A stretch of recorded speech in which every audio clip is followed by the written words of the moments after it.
अस्सलाम वालेकुम। उम्मीद है कि आप सब खैरियत से होंगे। अनप्रेसिडेंटेड डिप्लोमेटिक फ्रंट पे आप देख रहे हैं कि लैंग्वेज माहौल क्रिएट हुआ हुआ है। डोनाल्ड ट्रंप साहब एक सुबह उठते हैं और कहते हैं कि ईरान की मैनेजमेंट इरेशनल है, अनरीजनेबल है, मजहबी फनेटिक्स हैं, मैं उनको तबाह कर दूंगा, उनकी पूरी तहजीब ख़त्म कर दूंगा, सफ़ास्ती से मिटा दूंगा। और 40 के करीब बार वो सुलह की बात करते करते फिर लड़ाई कर देते थे। और अब इस तरह करते करते एक ऐसा यू टर्न उन्होंने लिया है कि जो हिस्टोरिक है। वो क्या यू टर्न है? उन्होंने, आप सबको पता है कि डिजिटली साइन कर दिया है उस इस्लामाबाद पीस टॉक्स का जो रिज़ल्ट है, जो ईरान की जंगी मेहनत, एक्सेस ऑफ रेजिस्टेंस या आप कह लें जो मज़ाहमत कार हैं उनकी मेहनत मैदान जंग के अंदर, और उसके बाद पाकिस्तान की और कतर की डिप्लोमेटिक एफ़र्ट्स के बाद जो फल निकला है। और अब वो स्विट्ज़रलैंड में साइन होने जा रहा है। डिजिटली वो बताया जा रहा है कि साइन हो चुका हुआ डॉक्यूमेंट, और पाकिस्तान और कतर ने दोनों ने जॉइंटली, स्विट्ज़रलैंड में एक रिजॉर्ट है जो पहले यूक्रेन की नेगोशिएशन के लिए भी इस्तेमाल हुआ था, उसको रिकमेंड खुद किया उन्होंने। अब ये कह तो खुद किया है, लेकिन मतलब आप समझ लीजिए बात को। मुराद ये है कि ये चीज़ होने जा रही है, और ये चीज़ उस पॉइंट पे ले आती है गुफ्तगू को जहाँ पे ओमान के अंदर वाले होने नेगोशिएशंस जंग से पहले की जो हो रही थी, कि JCPOA ओबामा की बनाई हुई न्यूक्लियर डील के बाद जब उसको ख़त्म कर दिया डोनाल्ड ट्रंप साहब ने, अब हम दोबारा कैसे अप्रोच करेंगे ईरान के न्यूक्लियर क्वेश्चन को। तो ये दोबारा स्क्वायर वन पे, जिस तरह अंग्रेज़ी में कहते हैं, बात आ चुकी हुई है। ये बहुत ही एक फैसिनेटिंग और टमल्चुअस पीरियड है ह्यूमन हिस्ट्री का। आपको नज़र आ रहा है कि ईरान एक वाज़े फ़तह जो है वो हासिल करने जा रहा है, लबे बाम है। जुज़वी और सानवी लेवल पे पाकिस्तान और कतर अपने डिप्लोमेटिक एफ़र्ट्स के ज़रिए उस फ़तह का हिस्सा बनने जा रहे हैं। सऊदी अरेबिया और तुर्की भी उस फ़तह का हिस्सा बनने जा रहे हैं। और रीजनली इसराइल को एक बहुत बड़ी शिकस्त मिली है और मिलने जा रही है। जंगी मैदान में तो मिली, लेकिन डिप्लोमेटिक पॉलिटिकल फ्रंट पे भी। और अमेरिका जो है, अमेरिका किधर खड़ा है, ये सवाल है। इस वक्त जो है इसराइली लॉबी इस तरह पेंट करने की कोशिश करी है कि डोनाल्ड ट्रंप की सियासी करियर के अतबार से और अमेरिका मुल्क के लिए बहुत बड़ी शिकस्त है। कितने बिलियन डॉलर ज़ाया हो गए हैं, कितना शानदार असला जो है वो वेस्ट हो गया है, और अमेरिका की प्रेस्टीज और मिडल ईस्ट के अंदर उसकी जो साख है वो जो है चैलेंज हो गई है, वगैरह वगैरह। क्योंकि उनके पास ये 60 दिन है जब ये नई तर्ज पर नेगोशिएशंस हो रही हैं कि इनको ब्रेक डाउन करवा दें और डोनाल्ड ट्रंप के कुछ दिल में चेंज ले आएँ, डोनाल्ड ट्रंप की पॉलिसी में चेंज ले आएँ। हकीकत ये है कि अमेरिका के अंदर एक फ़तह हुई है, वो हुई है मागा बेस की, make America great again voter की, कि उसने उस हद तक नाराज़गी का इजहार किया। और उसने राइट से हो या लेफ़्ट से हो, वो तमाम की तमाम जिन्होंने वोट दिया या नहीं दिया डोनाल्ड ट्रंप को, वो एक पेज पे ज़रूर यकजा हो गए कि वो एंटी इसराइल का ज़रूर हिस्सा बनना चाहते हैं। जिस तरह एक एंटी इसराइल लॉबी है मखसूस लोगों की जिनके पास बहुत पैसा और इन्फ्लुएंस है, उस तरह अक्सर व बेशतर अवाम जो ऑनलाइन ख़ास तौर पर बहुत एक्टिव है, यानी एक्टिविस्ट क्लास, प्रोटेस्टिंग क्लास, सहाफ़त के अंदर जो लोग लिख रहे थे, वीडियो बना रहे थे, प्रोग्राम कर रहे थे, वो सारे के सारे मिल के उन्होंने अमेरिका को मजबूर किया, अमेरिकन मैनेजमेंट को, कि अभी आप इस जंग से एग्ज़िट करें, कि पॉपुलर सेंटिमेंट बिल्कुल आपके ख़िलाफ़ है। सियासी प्रेशर भी क्रिएट किया, और वो जो वलवला फटने को था, वो जो लावा पक रहा है अमेरिकन सोसाइटी के अंदर, वो अगर इकोनॉमिक ट्रिगर से फट जाए कि भाई 200 लीटर का वो $200 का बैरल हुआ है और वो सारा, तो वो उसको फटने से बचाने के लिए उन्होंने रोक दिया। ये फ़तह इसको शिकर के पहली बार उन्होंने वो काम करवाया अमेरिकी सियासी तारीख़ में जो कोई अमेरिकन सदर जने का बच्चा जो है वो करवा नहीं सका, कर नहीं सका, कि वो इसराइली लॉबी को ना करे। अगेन डोनाल्ड ट्रंप ने कई जगहों में फ़ेल किया और इनिशियली हाँ ही की, और उसके सबसे बड़े सपोर्टर्स जैसे टकर कार्लसन जैसे हैं वो नाकिद बन गए उसके। अब और वो कह रहे हैं कि हमने तुम्हें लाया था, सपोर्ट किया था ₹1 की लालच के बगैर, कि तुम आके हमारी जंगों में इस तरह हमें मुब्तला नहीं करोगे, बेजा की जंगों में, और तुम इसराइल की ग़ुलामी से हमें निकालोगे, लेकिन तुमने हमें उसमें झोंक दिया। हकीकत यह है कि डोनाल्ड ट्रंप ताजिर है और वो देखता है कि कहाँ पे मैक्सिमम प्रॉफिट है और मिनिमम लॉस है, और गल्फ़ के साथ डील करते करते वो इसराइल के शिकंजे में फंस गया। अब लेकिन ये लग रहा है कि शायद वो अपने लिए फॉल गाइज, जैसे पीटर हेग्सेट है, फॉल गाय वो होता है जिसको आप आगे कर देते हैं, बलि का बकरा बना देते हैं कि भाई इसकी मेहनत थी, उस जैसे लोग उसने तैयार कर लिए हैं कि वो इससे एग्ज़िट भी कर सकता है शायद। क्या वो पॉलिटिकल प्रेस्टीज लॉस लेगा, अमेरिका एज ए कंट्री भी लेगा, और Donald Trump as a politician भी लेकर गया है। इतनी बेइज्जती उसकी पूरे करियर के अंदर नहीं हुई, उसके अपने सपोर्टर्स की जानिब से इतनी ज़्यादा तनकीद उस पर नाकिदीन की तरफ से भी नहीं की गई जितनी कि वो इफेक्टिवली इस जंग की फियास्को की बुनियाद पे की जा रही है। सारी बात है, जो उसकी अपोजिशन है डेमोक्रेटिक पार्टी, वो इसमें पॉलिटिकल अपॉर्चुनिज्म के तहत वो भी 2 रुपये डालेगी। हालांकि जब जंग हो रही थी और जंग से जारी था तो वो तो कह रहे थे और ज़ोर से मारो, तुम जंग इसलिए हार रहे हो कि तुम ज़ोर से नहीं मार रहे ईरानियों को। तो एक तरह से यूनी पार्टी अमेरिका के अंदर एक ही पार्टी है, रिपब्लिकन और डेमोक्रेट। इसराइल लॉबी के मामले में 90+% उनके सियासतदान जो हैं वो बॉट हैं, पेड फॉर हैं, या वो कॉम्प्रोमाइज्ड हैं। उनके ख़िलाफ़ उनके पास कोई ना कोई माली या कोई और कोई जिनसी नौयत की कोई ना कोई उनके पास कॉम्प्रोमाइजिंग मटीरियल है इजरायली लॉबी के पास, चाहे वो क्रिश्चियंस में से हो चाहे यहूदियों में से हो, ये तमाम के तमाम। वो अब जो हैं वो सारे इस पे तनकीद का बायस बनेंगे, गुफ्तगू को बनाएंगे बायस, क्योंकि अब वो सियासी पॉइंट स्कोरिंग की बात होगी कि आपसे तो सदारत नहीं मैनेज हुई और नवंबर के जो मिड टर्म इलेक्शन है उनको लेके होगा। लेकिन डोनाल्ड ट्रंप ने ये भी हासिल कर लिया कि वो ओपनली तनकीद कर रहा है इसराइली मैनेजमेंट पे, जिनके लिए स्टैंडिंग ओवेशन जब होती है ना अमेरिकन सेनेट में और कांग्रेस में, तो आधा आधा घंटा खड़े होकर तालियां हम जाते हैं अमेरिकन कांग्रेस में सेनेटर। ये कोई मैं नहीं बात कर रहा, ये अभी किया। एक पूरी नेतन्याहू रिजीम जो पूरा एक आपके लिए एक खेल रचाया गया है, आप उसको जेफरी एप्स्टीन से लेकर ट्रैक कर सकते हैं 70, 80, 90, 2000 की दहाई में, ख़ास तौर पे सबरा एंड शतीला मैसेकर के बाद 80s के बाद जिस लेवल पे इजराइल ने इन्फिल्ट्रेट किया है अमेरिकन सोसाइटी को, वो सारा जो फल लाना था वो नेतन्याहू की इस सो कॉल्ड फतह की शक्ल में लाना था, जहाँ वो मिडल ईस्ट का अन्नदाता बन के निकलता।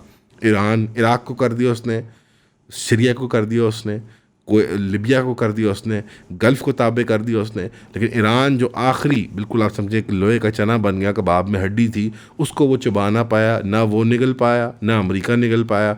और अब अमेरिका तो थूकता फिर रहा है, लेकिन शायद नेतन्याहू और इसराइल थूक भी नहीं सकता। अब उनको बराह रास्त डील करना पड़ेगा कि गले में आके फंस गया है ईरान। ये सारी की सारी कलमिनेशन हुई है नेतन्याहू के किरदार में। चाहे वो आप कहानिस्ट मूवमेंट देख लें जो मायर कहान की मूवमेंट थी, चाहे आप रैबाई कूक का कुकिज़म देखें जो एक तहरीक है, सब आप कैटेगरी ऑफ ज़ायनिज़म देख लें, ये सारी एनर्जीज़ जो 100-150 साल से बिल्ट हो रही हैं, इसके इनका महवर आप सेंट्रल फिगर नेतन्याहू और उसकी रिजीम बने, और वो जाके एक आप समझें एक अनस्टॉपेबल फोर्स जो है वो एक इमूवेबल ऑब्जेक्ट के साथ जाके टकराई है, और ईरान का इनर्शिया भारी निकला। ईरान ने कहा ठीक है, हाँ तब पड़ा है, आओ देखते हैं किस में ज़्यादा है, और ईरान ज़्यादा पानी में निकल आया। तो ये एक इतनी बड़ी फतह है, मैं इसको डिस्क्राइब नहीं कर सकता। ईरान की तमाम मिसगिविंग्स, तमाम फॉरेन पॉलिसी ब्लंडर्स, तमाम डोमेस्टिक पॉलिसी ब्लंडर्स, वो सारे मसाइल और तनकीद एक तरफ है। ये कामयाब पॉलिसी जो ईरान ने परसू की है, ये नायाब है, यूनिक है और काबिल दीद है। और इस वक्त हम उस स्टेज पे खड़े हैं, और पाकिस्तान भी लगता है इसमें जुज़वी सानवी तौर पे आ रहा है, जिसका एपेक्स तो यही होगा, रूज तो ये होगा कि तेल की गैस की पाइपलाइन बन जाए उनके साथ हमारी, और हम खुल के उनके साथ एनर्जी और इस इंफ्रास्ट्रक्चर और मिलिट्री इक्विपमेंट वगैरह में शेयर करने लगे। लेकिन अगेन यहाँ पे जिक्र करना ज़रूरी बनता है कि इस तिकोन में एक तीसरा कोना है अफ़गानिस्तान, वो सेटल होना भी बाकी है। अगेन अभी ये भी बहुत प्री मैच्योर है, आपको मैं बार बार कह रहा हूँ, जंग से मुझे नहीं लगता अमेरिका पूरी तरह मुकर है। इसराइल तो डेफिनेटली नहीं मुकर सकता शॉर्ट टर्म के अंदर, अलबत्ता अमेरिका डेफिनेटली ये उसकी बेइज्जती इंसल्ट होगी, थप्पड़ उसने खा लिया। ये अस्सलाम वालेकुम, उम्मीद है कि आप खैरियत से होंगे। लोग कहते हैं बच्चों को ब्रेन रॉट हो गया है, बच्चे पढ़ते नहीं हैं, बच्चे स्क्रोलिंग करते हैं, लेकिन अगर आप अपने फैमिली के व्हाट्सएप ग्रुप्स में देखेंगे, अगर आपके वर्क कॉलीग के प्रोफेशनल ग्रुप्स में देखेंगे, तमाम जो बड़ी नौ इंसान है इस वक्त वो सोशल मीडिया की गिरफ्त में है, और जो इज्तिमाई ब्रेन रॉट है वो यूनिवर्सल है अब, और लोगों का अटेंशन स्पैन भी गिर रहा है, और जो क्लासिकल रीडिंग हैबिट है लोगों की, इवन ऑडियो विजुअल हैबिट्स जो हैं, लोग लंबे गाने नहीं सुन सकते, गाने जो है वो 1 से 1.5 मिनट के होते हैं अब, 6-6, 7-7, 10-10, 12-12, 14 मिनट के सोनेट्स नहीं होते अब। इसी तरह अगर आप फिल्म को देखें तो फिल्में घंटे, 90 मिनट, 60 मिनट की होती हैं, मैक्सिमम 50 मिनट की होती हैं, और वो 2.5-2.5, 3-3, 4-4 घंटे की एपेक्स अब लोग नहीं देख सकते। अभी भी फिल्में 2x स्पीड करके स्किप कर करके लोग देखते हैं, और किताबों की तो क्या ही बात है, माशाल्लाह से पढ़ने की तो बात रह ही नहीं की। इसी जीवन में अपने लिए और आपके लिए मैंने ये इज्तिमाई ग्रुप बनाया, द क्लब, 1.5 साल से चल रहा है। इसमें हम किताबें, पॉपुलर फिल्म, म्यूजिक और टीवी को डिस्कस करते हैं एक क्लासिकल कॉन्टेक्स्ट के अंदर, यानी प्री ब्रेन रॉट। आप समझे 2010-11 से 8-10 से पहले का सामान। और हमारी कोशिश ये होती है कि हम अपने इर्द गिर्द की दुनिया को बेहतर तरीके से समझ पाएं और एक कम्युनिटी बिल्ड कर सकें। I'll see you there this weekend इंशाल्लाह।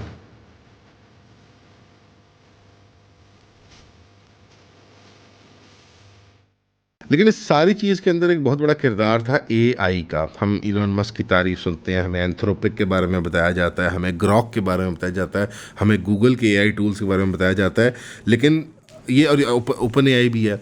हमें ये कहा जाता है कि ये टूल्स फ्यूचर है, हमारे बच्चों को हमने एआई सिखाना है, ये करना है, वो करना है, लेकिन हम इस टूल को समझते नहीं हैं।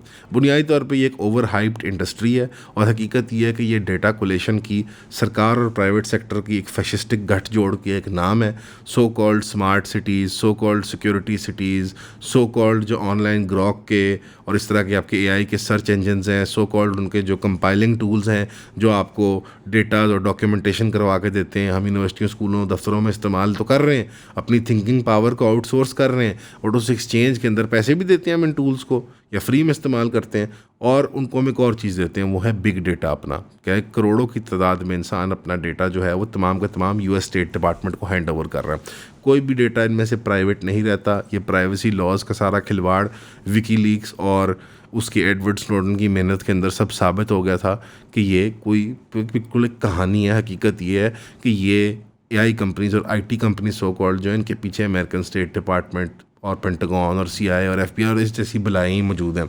आप पे साबित हुआ कि ये एक तो खुद पेंटागन के एआई चीफ कैमरन स्टैनली साहब ने कसम के अंडर, जो ओथ के अंडर टेस्टिमनी देते हैं वो जब उनकी इन्वेस्टिगेशन होती है, कि ग्रॉक हमारा एक्टिवली इन प्लेस है। हम एक्स का जो एआई है, यानी ट्विटर का एआई जो है, उसको इस्तेमाल करें प्रोजेक्ट मेवन के अंदर।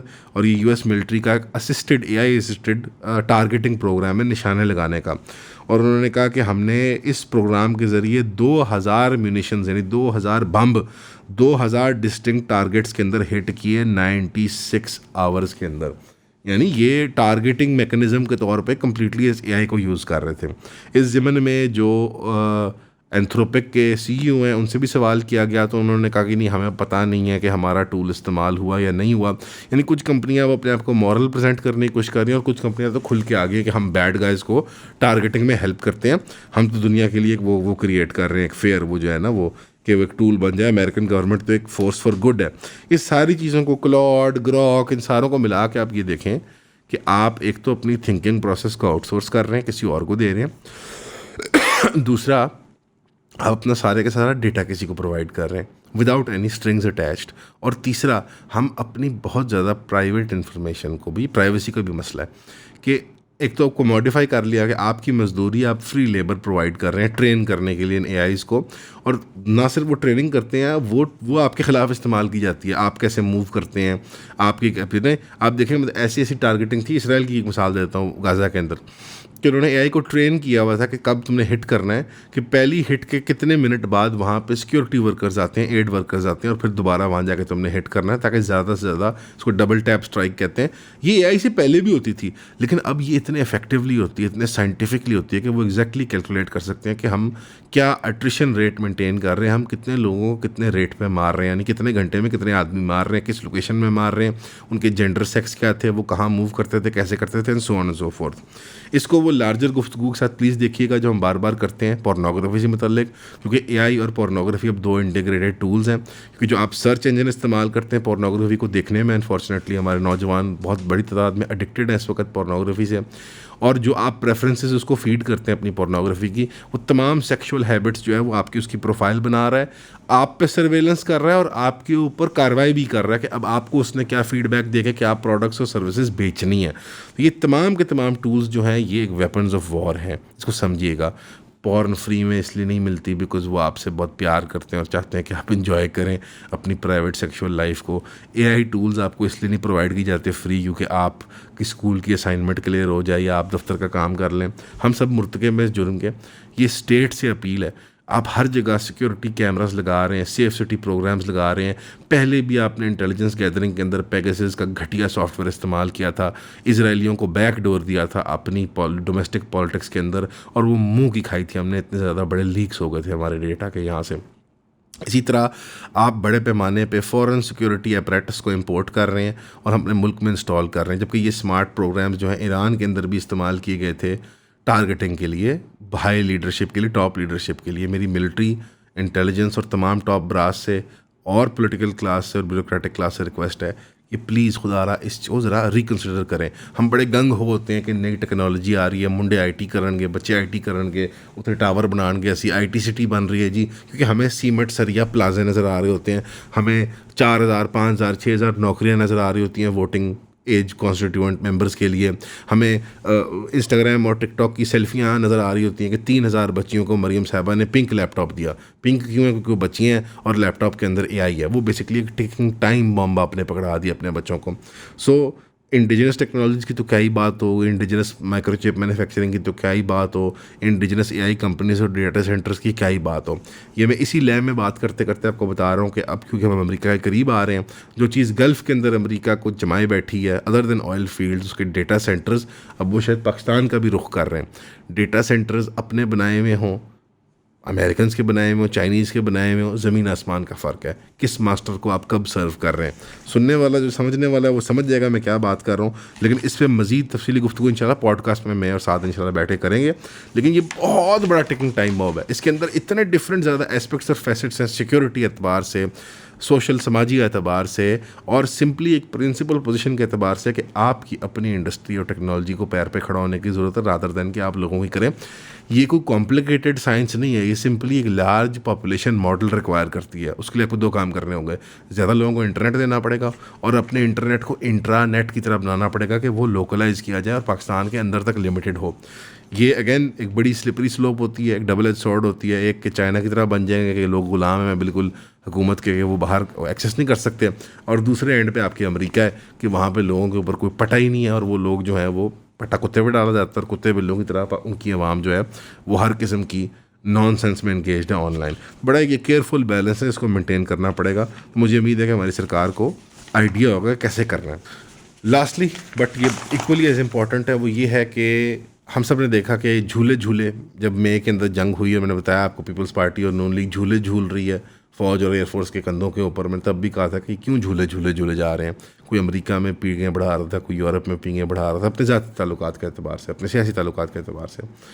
तब भी एक इनकन्सिस्टेंट प्रिंसिपल लाइन थी कि पीपल्स पार्टी और नून लीग जो आमतौर पे फ़लस्तीन के कॉज को और कश्मीर के कॉज को लेके चलने वाले हैं, तो तब बिल्कुल धीमे पड़ गए थे, बिकॉज स्टेट की पॉलिसी थी कि ज़रा ज़रा बच के, बिकॉज हम अमेरिका को घेज कर रहे थे उस वक्त भी हमने कंप्लेंट की थी कि नून लीग पीपल्स पार्टी को सोचना चाहिए कि आप तो सिविल पॉलिटिशियन हैं, आपने तो बाहर भी आना है हुकूमत से। तो तब जब आप क्रैकडाउन कर रहे थे, स्टेडियम्स में बच्चों को डंडे मार रहे थे, प्रोटेस्टर्स को पुलिस के ज़रिए डंडे पड़वा रहे थे, मजहबी और सियासी रहनुमाओं को जेलों में डाल रहे थे कि फ़लस्तीन का झंडा मत लहराओ, किसी फ़लस्तीनी हुर्रियत की बात ना करो, वन स्टेट सोल्यूशन की बात ना करो, इजराइल के मामले में ठंडे हो जाओ। टीवी पे ला ला के आप जब अपने चीयर लीडर्स को ला रहे थे, जब अनिला अली से सब मुलाकातें कर रहे होते थे, पिंगे बढ़ा रहे होते थे, तो अब तो आप जा रहे हैं लगता है वन पेज से ऑफ। तो वन पेज पे जब आप सैर और मज़े कर रहे थे, और अब जब आप वन पेज से उतर के कल को अपोजिशन में भी आएंगे, कल को इलेक्शन भी लड़ेंगे, तो तब जब आप दोबारा फ़लस्तीन की बात करेंगे, जब ख्वाजा आसिफ साहब कहेंगे नहीं मेरा तो साल पुराना ट्वीट भी है वो भी देख लो, तो वो जो as defence minister, as prime minister and as deputy prime minister, as foreign minister जो डिफरेंट रोल्स अदा करने थे आप लोगों ने, वो नहीं किए।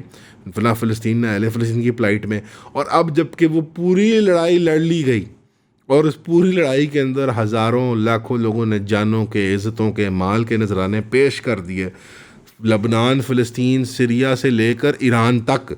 तो अब जाके आप उसमें से मीठा खाने आ गए, खीर खाने आ गए, हप हप। मैं कहता हूँ ये भी नसीब करे अल्लाह, वो भी आप कर गए तो बहुत बड़ी बात है। तो ये याद रखिएगा सियासी क्लास से ख़ास तौर पे कि आपने तब अवाम के जज्बात का बिट्रेयल किया था, आपने अवाम के जज्बात का बिट्रेयल किया था, और उस बिट्रेयल को लोग याद रखेंगे। और मैं क्यों नहीं कह रहा कोई एक जमात बेहतर करती है दूसरी बेहतर करती है, बट जनरली हमारी सियासी क्लास ने, और अभी भी मैं कहूँगा कि फ़लस्तीन और अहले फ़लस्तीन का जिक्र पाकिस्तान, ईरान तो अवॉइड कर रहा है, वो तो एक जंग के मैदान में ज़रा अपनी वो स्ट्रेटेजिक देख रहा है। पाकिस्तान को क्या चीज़ रोके हुए जो वो इतना डरा हुआ है, खौफ में है? क्योंकि इसराइल ने वाज़े कह दिया ना मैं सीरिया को छोड़ूंगा, ना मैं लेबनान को छोड़ूंगा, ना मैं वेस्ट बैंक को छोड़ूंगा, और ना ही मैं गाज़ा को छोड़ूंगा। ये मेरा अपना इंटरनल सिक्योरिटी कंसर्न है। 60 दिन है, ईरान की हत्तल इम्कान कोशिश होगी कि इसराइल और अमेरिका के दरमियान दरार और गहरी हो, अमेरिका की हत्तल इम्कान कोशिश होगी कि जान बचाए और इसराइल को गंदा करे, इसराइल की कोशिश होगी कि अमेरिका को गंदा करे और ईरान के साथ दोबारा एक झड़प और लड़ाई शुरू करे। ईरान की रेड लाइन जो है वो लेबनान और उसके गिरदनवा के इलाके हैं। जो ख़त्म अम्बिया हेडकोार्टर्स हैं जो IRGC की तर्जमानी करते हैं, उन्होंने कहा कि इसराइल ने 2 दिनों में 84 बार वायलेट किया। एक बारी उनको वायलेशन के बदले हिट करने से उन्होंने साबित कर दिया कि हम हिट करेंगे।